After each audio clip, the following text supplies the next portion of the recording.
Okay, so let's go ahead and take a look at the Apple iBooks application.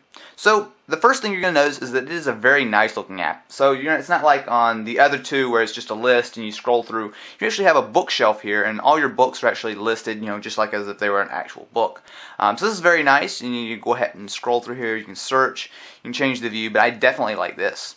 So we're going to go ahead and just jump into edit. You can also go ahead and do a couple things such as move your books around or delete them if you like. And another cool thing is that iBooks does allow you to go ahead and load up via iTunes unprotected ebook files. So if you have an EPUB file that of course does not have any copy restriction or anything like that, it's just totally open, you can go ahead and drop it on here and read it just fine. So that's definitely a nice little feature.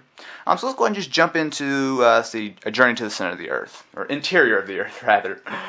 So you can see here that we can go ahead and just scroll through. Now unlike the other two, it does not default to a full screen. You still have your status bar up, but not a huge deal.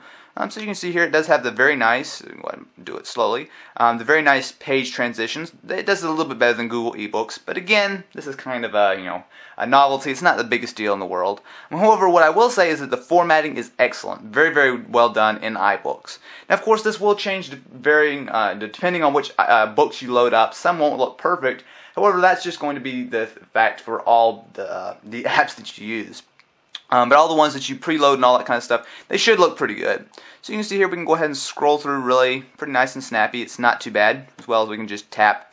And again, it's pretty nice and snappy. So by touching this, we can go ahead and pull up the menu. And there are a few things. We can go ahead and scrub down on the bottom. So we can go ahead and just, if we decide that we want to go to page 1222, we can do that really quickly. We'll also go ahead and add a bookmark if we want, or remove it. The search feature, just like in the others, works pretty well. So we can go ahead and just search, auto, and just click search, and it will pretty quickly go ahead and pull up all the things on all the different pages, explain it. We can also search it on Google and Wikipedia. So that works really quite nicely. Now here's where you can go ahead and actually customize how it looks. So we can go ahead and increase the font size, decrease it, choose from a nice variety of fonts, so you can kind of customize the look. We also go ahead and turn on sepia on and off, so if you want to go ahead and get a little bit of a different look for your book, you can absolutely do that. Now another thing that iBooks has over the competition is you actually go ahead and adjust the brightness of the screen however you like, just straight from inside the app. Now this is kind of actually cheating. Apple really does not allow anybody else to do this, and they put it in iBooks, so the other applications couldn't do that if they tried, but not a huge deal. We also go ahead and click right here and take a look at the table of contents as well as my bookmarks. And lastly, we'll go ahead and just here, and then we can go ahead and just jump straight out to the library. Although we don't really quite want to do that yet. There we go. So just a little bit of lag, but no big deal. So actually I'll go ahead and show you. There are a few other things. So if we go ahead and hold over this, and we do have a few options. We can copy it. We can take a look at the dictionary. So by clicking on this, we can see what persuasion means. That's definitely a nice feature to have a dictionary. Let's go ahead and just do this again. We also highlight, so if I want to go ahead and grab, let's say, that much, whatever. I can go ahead and highlight it, note it, search it, however I want to do it. And of course that does sync over through iBooks through any of your other apps. So there we go, that's iBooks. The application itself is pretty good, so let's go ahead and just jump back out here to the library. The reading is really pretty solid, but one of the cool things is that it also does have a store. So you can go ahead and download additional ebooks straight from inside the app, not having to go through Safari or anything like that. It works very similarly to how the App Store works. So I won't go ahead and go through all of this. It's pretty simple. You can go ahead and take a look at the books. The prices on all three ebook stores are going to be roughly the same. Now, sometimes you might find a little bit cheaper here, a little bit cheaper there. So I'm not really going to go ahead and get into that because that's something that constantly changes. However, I will go ahead and show you guys the interface. So you can go ahead and take a look at categories, charts, browse, search, all that kind of stuff. But that's all pretty self-explanatory. Let me show you what it looks like. So we can go ahead and take a look at this one.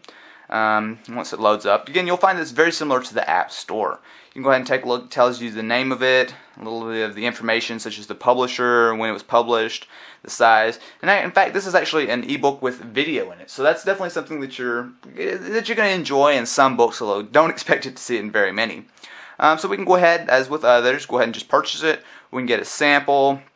take a look at reviews, get some more information about it. So it's pretty simple. So anyway, guys, that's about it for my overview and review of the Apple iBooks application. Now, I like this one a lot. It's probably the most polished. It works very well, and of course, since it is made by Apple, it's really nicely integrated into iOS 4. However, there's one major problem that I have with it: compatibility. You can go ahead and get this on your iPhone, your iPod Touch, or your iPad. However, reading it in other platforms is really not a good idea. It's really not an option. So if you go ahead and purchase this on here, if you ever buy a Kindle or something like that, don't expect to be able to read your books on there, because you won't. So that's kind of a bit of an issue, and that's why I really can't recommend iBooks either. It's good if you only have Apple devices, and you won't have any issue. But I like, if you're going to be spending a lot of money on books, I like to have a lot of freedom to go ahead and put my books on whatever I want.